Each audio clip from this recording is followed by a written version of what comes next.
On an average 24-hour shift, we might see 8 trauma patients. That day we saw 44 in less than 2 hours.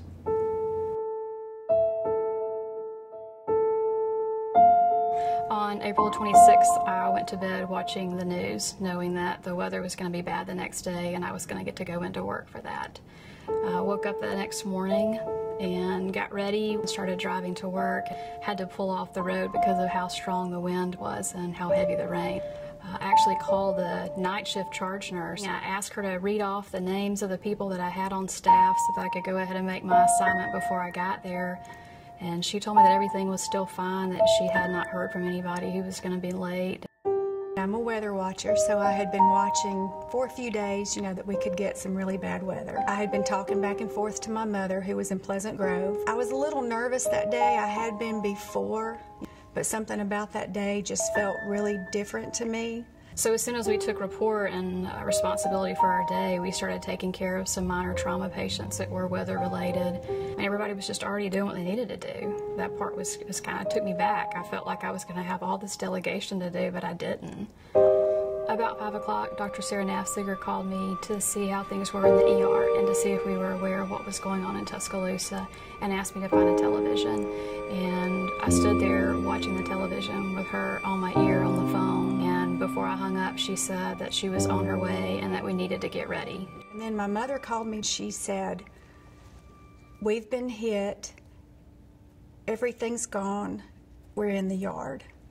And at that point, my world completely changed. We knew that there was damage to the west side of Birmingham. We're hearing all this increased communication on the EMS radios of the medics that are there dropping off patients in the ER, and you can tell that it's not just us that are waiting and anticipating what's going to happen and what we'll have to respond to. Ambulances would come in with a patient on their cot in the back of the ambulance, but their whole family was in the truck with them. I mean, they picked them up from a place where their house used to be. They don't have a house. They're just happy to still have their family, and they show up. And sometimes there are family members in the ambulance who need medical attention more than the patient that EMS actually went to pick up.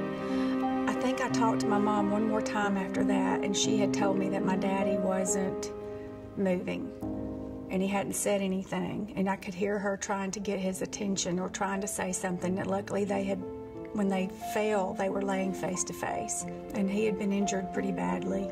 And thank God, we came to UAB where I work and where I know everybody and where he needed to be.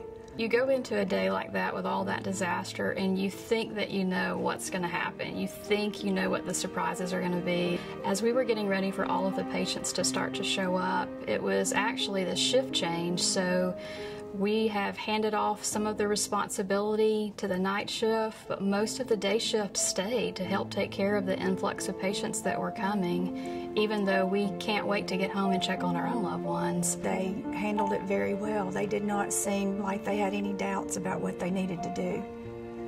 It was comforting, I do admit that it was. It helped me a lot to see them just working as hard as they were and getting people where they needed to be, and it was amazing, to be honest with you. I guess the thing about that day that would say that it probably pulled us outside of our comfort zone is we had things and people that we wanted to check on. And I mean, you can't wipe it out of the back of your mind, and yet these absolute strangers are showing up who have nothing, who need somebody just to be nice to them and care for them and ask them if they're okay. And that's where we were supposed to be. We just had to hope and pray that the Lord was watching our people in our homes, because that wasn't where we were supposed to be. We were at work that day.